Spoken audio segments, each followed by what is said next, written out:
जिज्ञासु मित्रों, बहुत बहुत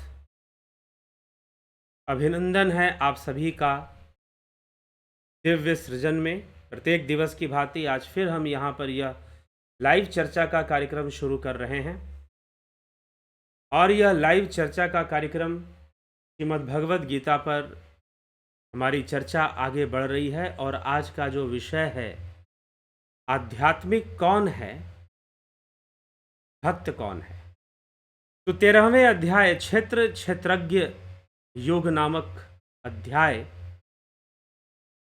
और क्षेत्र क्या है, क्षेत्रज्ञ क्या है, इसकी संक्षिप्त चर्चा हम कर चुके हैं। इस अध्याय के ऊपर भगवान कृष्ण संक्षिप्त विषय में बता रहे हैं, लेकिन आगे इसका विस्तार होने वाला है इसी अध्याय के अंतर्गत। तो भगवान श्री कृष्ण क्षेत्र और क्षेत्रज्ञ की चर्चा करते हुए अब अध्यात्म के विषय को और आध्यात्मिक बनने के विषय को समझा रहे हैं।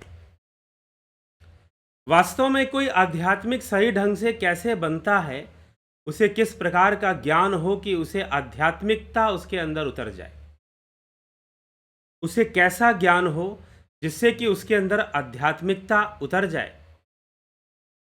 अगर उसे सही ज्ञान होगा तो उसके अंदर आध्यात्मिकता निश्चय ही उतरती है, और जब आध्यात्मिकता उतरती है, सही ज्ञान से उतरती है, तो उसके अंदर बहुत बड़े बड़े परिवर्तन आते हैं और उसका जीवन, उसका दिनचर्या, उसका व्यवहार उस ज्ञान के अनुकूल ही बनना शुरू हो जाता है। उन्हीं सब बातों को भगवान समझा रहे हैं कि वास्तव में अध्यात्म को हमें कैसे समझना चाहिए।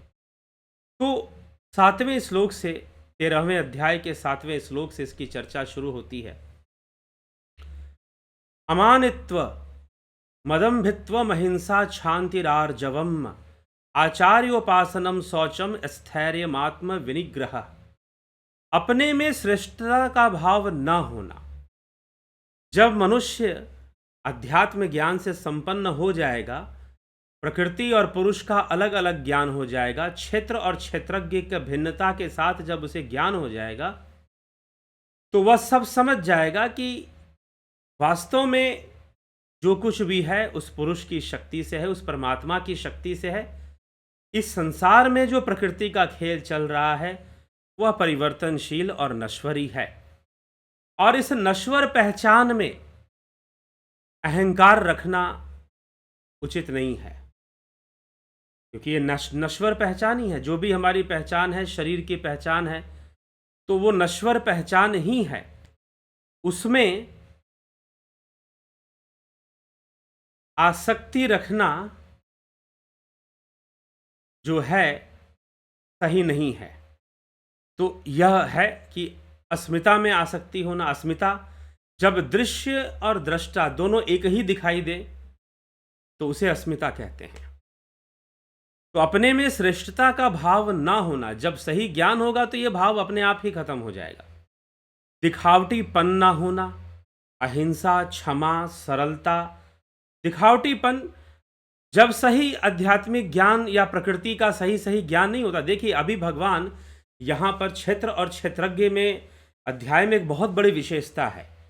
भगवान ने प्रकृति के ज्ञान पर जोर दिया है, प्रकृति के कार्यों को बहुत अच्छे से समझाया गया है। आगे हमें ये चर्चा मिलेगी। तो ये जो अभी हम जो श्लोक का अर्थ समझने का प्रयास कर रहे हैं कि अपने में श्रेष्ठता का भाव नहीं होना चाहिए, दिखावटीपन नहीं होना चाहिए। किसी के अंदर अगर अपने में अत्यधिक अहंकार या श्रेष्ठता का भाव आ जाता है, या बहुत अधिक दिखावटीपन आ जाता है, धर्म के क्षेत्र में काम कर रहे हैं, बहुत दिखावटीपन के साथ अगर चल रहे हैं, तो हो सकता है कि व्यक्ति को सही से अभी प्रकृति और पुरुष का ज्ञान नहीं हुआ है, उसे क्षेत्र और क्षेत्रज्ञ का ज्ञान नहीं हुआ है। अमानितव्यम अदम्भितव्यम। अब अमानित्वम अदम्भित्वम, तव्यम नहीं, त्वम। अमानित्वम अदम्भित्वम अहिंसा क्षांति आर्जवम आचार्योपासनम शौचम स्थैर्यम आत्म विनिग्रह। अपने में श्रेष्ठता का भाव न होना कि मैं श्रेष्ठ हो गया हूं, और किसी प्रकार का दिखावटीपन न होना कि यहूं कुवेश साधु सन मानु जिमि जग जामवंत हनुमानु। अब हनुमान जी का वेश क्या था? कुवेश था, योद्धाओं वाला वेश था। अगर कुवेश भी साधु धारण कर ले तो भी वो साधु है। कपड़े पहनने से कोई साधु नहीं हो जाता, या दिखने दिखाने से कोई साधु नहीं हो जाता। हाँ ठीक है, हो सकता है कि जो दिखावटीपन करने वाला जो साधु है उसको दान ज़्यादा मिल जाए, उसको दक्षिणा ज़्यादा मिल जाए, लेकिन आध्यात्मिक मार्ग पर वो पीछे ही रहेगा।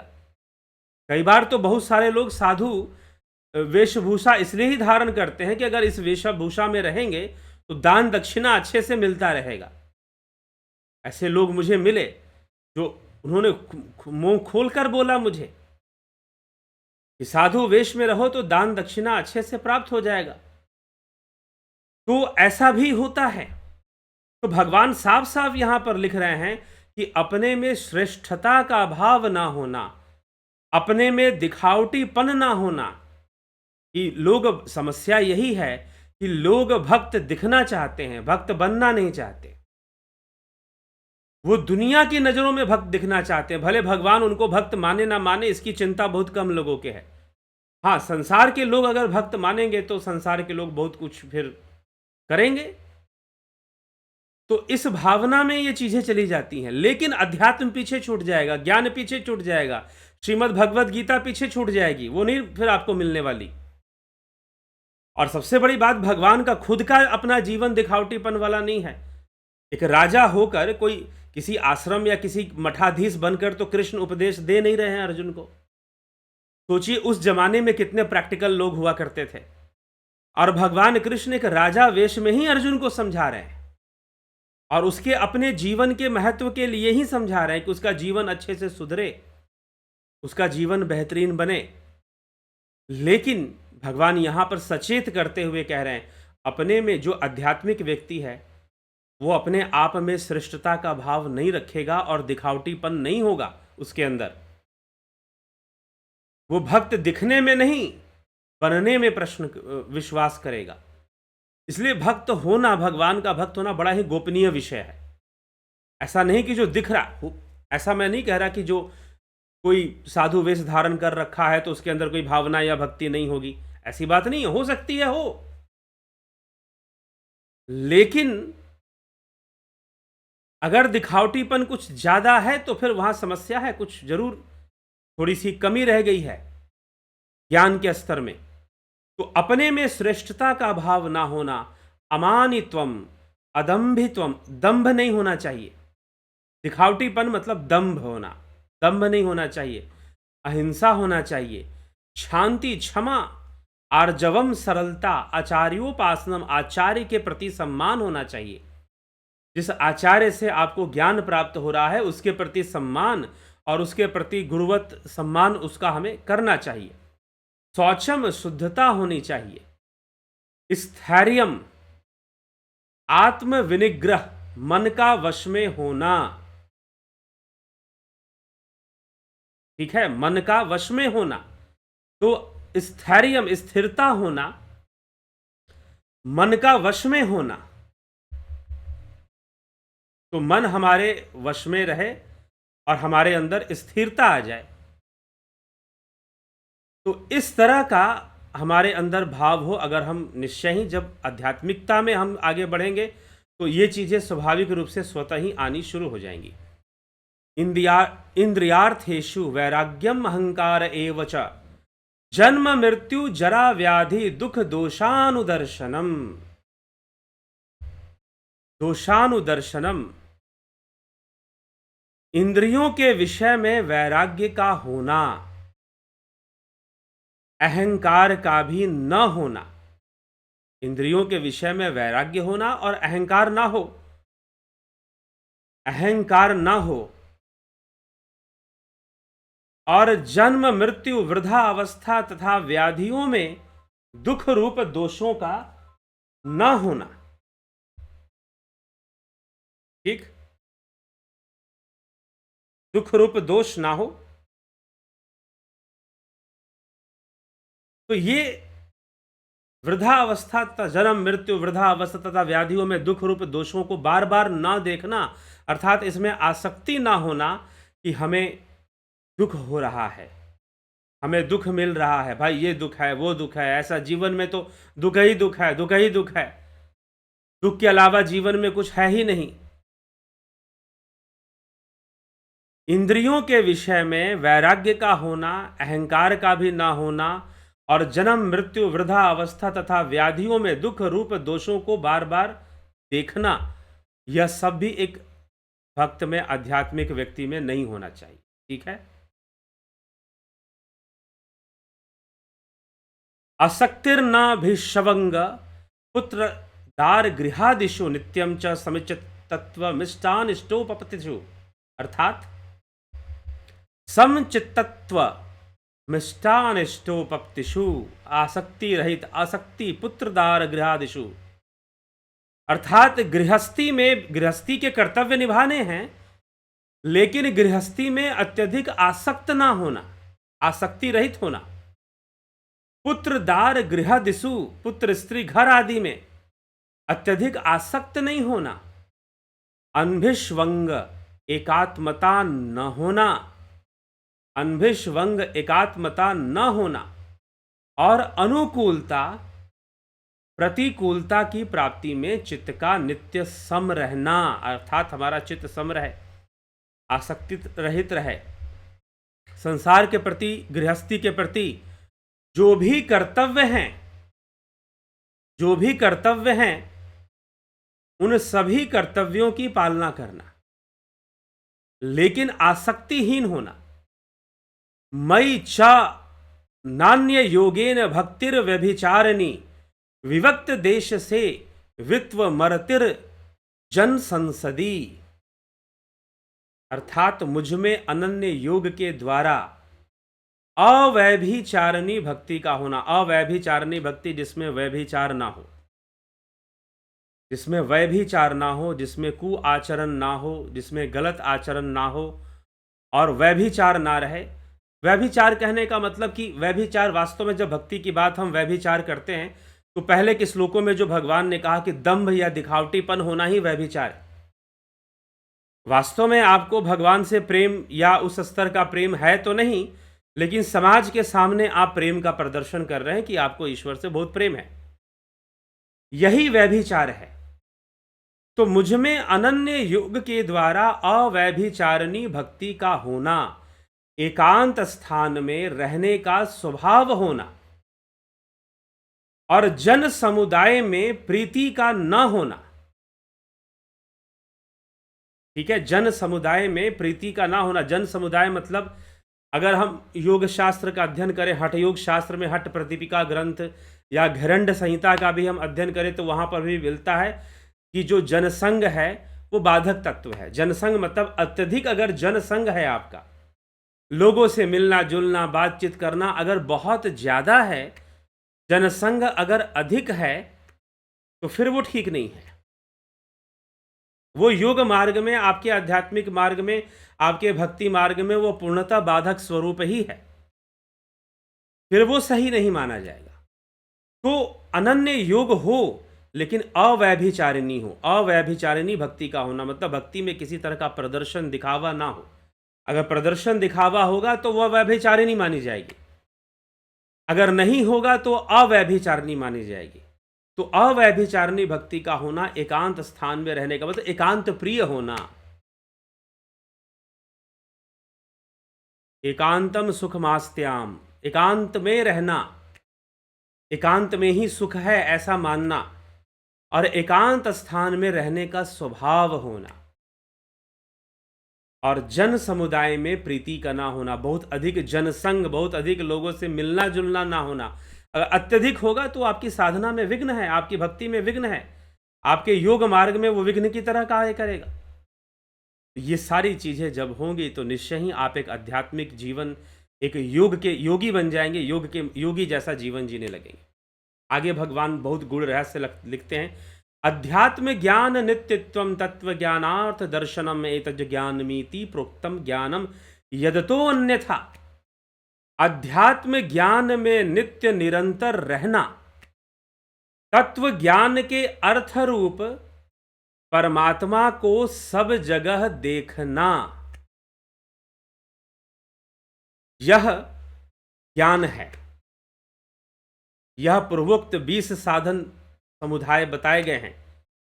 अध्यात्म ज्ञान में नित्य निरंतर रहना, तत्व ज्ञान के अर्थ स्वरूप दर्शन, तत्व ज्ञान को देखना, तत्व को जानना, तत्व ज्ञान होना।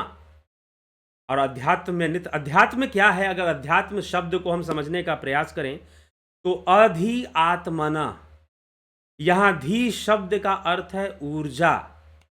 वास्तव में वह आत्मा ऊर्जा के लेन देन, ऊर्जा का जो भी लेन देन या व्यापार चलता है, ट्रांसफॉर्मेशन ऑफ एनर्जी जिसको हम बोलते हैं, वो जो भी चलता है, वह ट्रांसफॉर्मेशन ऑफ एनर्जी जो चल रहा है, वह ट्रांसफॉर्मेशन ऑफ एनर्जी ऊर्जा के मध्य जो भी चल रहा है, वह प्रकृति का ही खेल है। लेकिन इसके परे आत्मा का अस्तित्व है।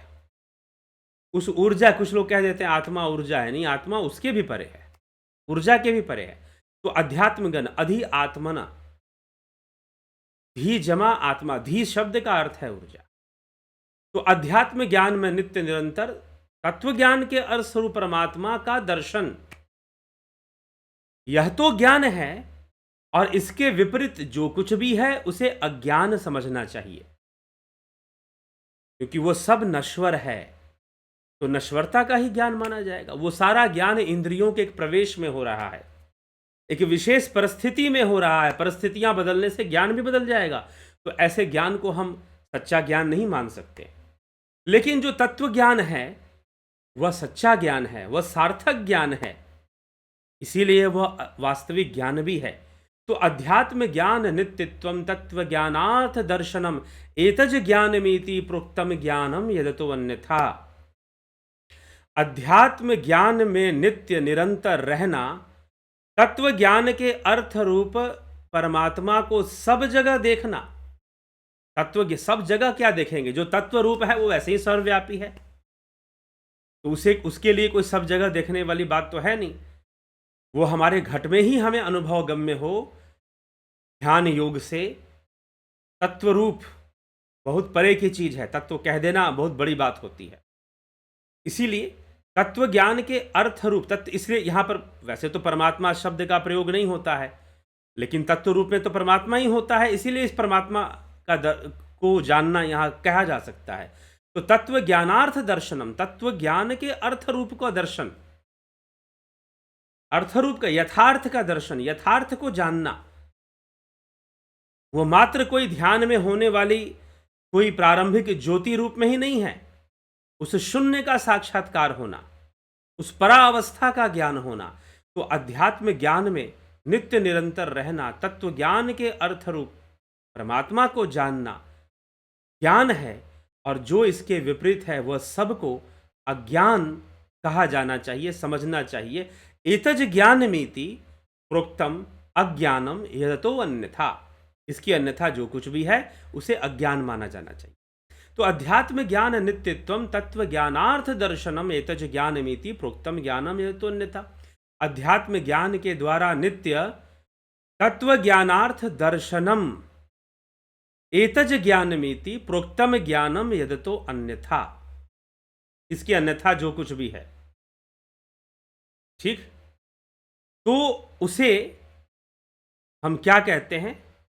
अज्ञान कहते हैं। इसके अध्यात्म ज्ञान के द्वारा नित्य जो तत्व ज्ञान का जो अनुभव प्राप्त होता है, तत्व ज्ञान जो प्राप्त होता है, उसके अन्यथा जो कुछ भी है उसे अज्ञान ही समझना चाहिए।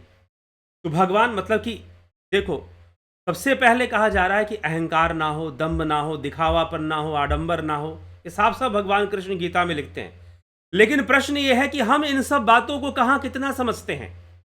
क्या हम किसी आश्रम में कहीं पर कुछ सुनने कहीं जाते हैं या देखने जाते हैं, तो हम खुद में कितना ध्यान रखते हैं कि भगवान कृष्ण ने ये सब बातें भी समझाई हैं? हम खुद में कितने सजग हैं? हम खुद में कितने सचेत हैं? हम खुद में कितने इन बातों को समझकर धार्मिक या आध्यात्मिक जीवन जीने का प्रयास कर रहे हैं? हम खुद में कितना इन बातों को देखकर, समझकर धार्मिक या आध्यात्मिक जीवन को जीने का प्रयास कर रहे हैं? ये हम स्वयं में ही इस बात को हम समझें, हम स्वयं में ही इस बात को विचार करें। ठीक है?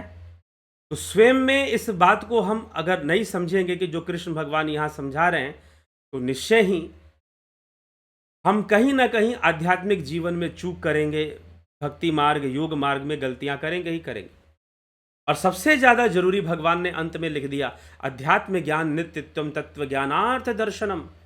अध्यात्म ज्ञान के द्वारा नित्य तत्व ज्ञान के अर्थ स्वरूप दर्शन को ही ज्ञान समझो। इसके अन्यथा जो कुछ भी है सब अज्ञान ही है। इस विषय को ऐसे समझना चाहिए। तो तत्व ज्ञान होने से आप आध्यात्मिक, और जब तत्वों का, प्रकृति पुरुष तत्वों का सही से, क्योंकि इस अध्याय में 13वें अध्याय में क्षेत्र क्षेत्रज्ञ विभाग योग नामक यह अध्याय क्षेत्र और क्षेत्रज्ञ के ज्ञान की चर्चा की है भगवान ने। पतंजलि योग सूत्र में भी इसी बात को, हालांकि पतंजलि योग सूत्र ही नहीं, इस अध्याय में भी भगवान ने साफ साफ पुरुष और प्रकृति के भेद के ज्ञान को जानने की बात की। दोनों की जो भिन्नता है उसके ज्ञान को ज्ञान कहा है। उसका ज्ञान होने से आध्यात्मिक ज्ञान होता है। उसका ज्ञान होने से प्रकृति के संपूर्ण रहस्य पता चलते हैं, प्रकट होते हैं, और हम प्रकृति के रहस्यों के को समझकर अपना हम जीवन यापन करते हैं। ठीक है? तो ये बात हमें समझने की आवश्यकता है और आध्यात्मिक जीवन को अपनाना है। तो ये जो 4-5 लगभग 7 नंबर से लेकर 11 नंबर श्लोक तक 13वें अध्याय में भगवान श्री कृष्ण ने समझाया है, इसको जरूर पढ़ना चाहिए। आध्यात्मिक जीवन कैसा होता है, या आध्यात्मिक व्यक्ति किस ढंग से अपने जीवन को जी रहा होता है, कितनी सरलता से जीवन को जी रहा होता है, वो सब बातें हमें समझ में आनी शुरू हो जाती। ठीक है? तो ये बात हमें समझने की आवश्यकता है और समझकर इसको चलने की आवश्यकता। तो जरूर हम आध्यात्मिक बने और ज्ञान से आध्यात्मिक बने। आध्यात्मिक इसलिए ना बने क्योंकि आध्यात्मिक, कई बार मैं देखता हूं कि जब हम अच्छा काम करते हैं भक्ति योग के मार्ग पर, तो हम समझते हैं सब कुछ हमारे साथ अच्छा ही होना चाहिए, हमारा व्यक्ति सम्मान ही करे। नहीं, हो सकता है कि कई बार सम्मान ना मिले, अपमान भी मिल जाए। हम खुद पहले अपने आप को ऐसा ना बनाए कि चारों तरफ से हमको सम्मान मिले, चारों तरफ से लोग हमारे आके पैर छुएंगे तभी जाकर हम आध्यात्मिक हो रहे हैं। ऐसा नहीं, बहुत समझदार लोग हैं, बहुत विवेकी लोग हैं, लेकिन कुछ लोग ऐसे भी हो जाते हैं। तो इसलिए हमें ये 7वें नंबर से 11वें नंबर तक का श्लोक श्रीमद् भगवद गीता 13वें श्लोक में आध्यात्मिक जीवन और आध्यात्मिक ज्ञान के विषय में भगवान जो समझा रहे हैं उसे समझना चाहिए। और अगर हम अध्यात्म ज्ञान ढूंढ रहे हैं, यदि हम अध्यात्म ज्ञान ढूंढ रहे हैं, तो भी हमें इन बातों को समझकर ही हम किसी संत, किसी गुरु और आध्यात्मिक व्यक्ति को भी ढूंढें, तो हमें कोई निश्चय ही अच्छा व्यक्ति मिल जाएगा जिससे कि हमें ज्ञान की प्राप्ति हो। चलिए, इसी के साथ आज के विचारों को यहाँ विराम देते हैं। बहुत बहुत आभार। और यदि आप ध्यान योग का कार्यक्रम 20 अप्रैल से शुरू हो रहा है, आप इसका लाभ उठाना चाहते हैं तो जरूर लाभ उठाइए, विलंब ना करिए और लाभ उठाइए। और लाभ उठाकर इसको अगर आप ज्वाइन करना चाहते हैं तो 9661802459 इस नंबर पे ज्वाइन करें। प्राकृतिक चिकित्सा का भी कार्यक्रम इसी प्रकार शुरू हो रहा है। और वाराणसी में आपको ध्यान योग का ऑफलाइन कार्यक्रम मिलेगा। श्री शिव कथा ज्ञान यज्ञ नामक एक कार्यक्रम हो रहा है 7 दिवसीय, उसी के अंतर्गत आपको यह कार्यक्रम मिलेगा। ठीक है? तो यह बात हमें समझने की आवश्यकता है और समझकर हमें चलने की आवश्यकता है। चलिए, इसी के साथ हम विचारों को विराम देते हैं और विराम देकर कल फिर मिलते हैं लाइव चर्चा 9 PM लाइव चर्चा में। बहुत बहुत आभार आप सभी का।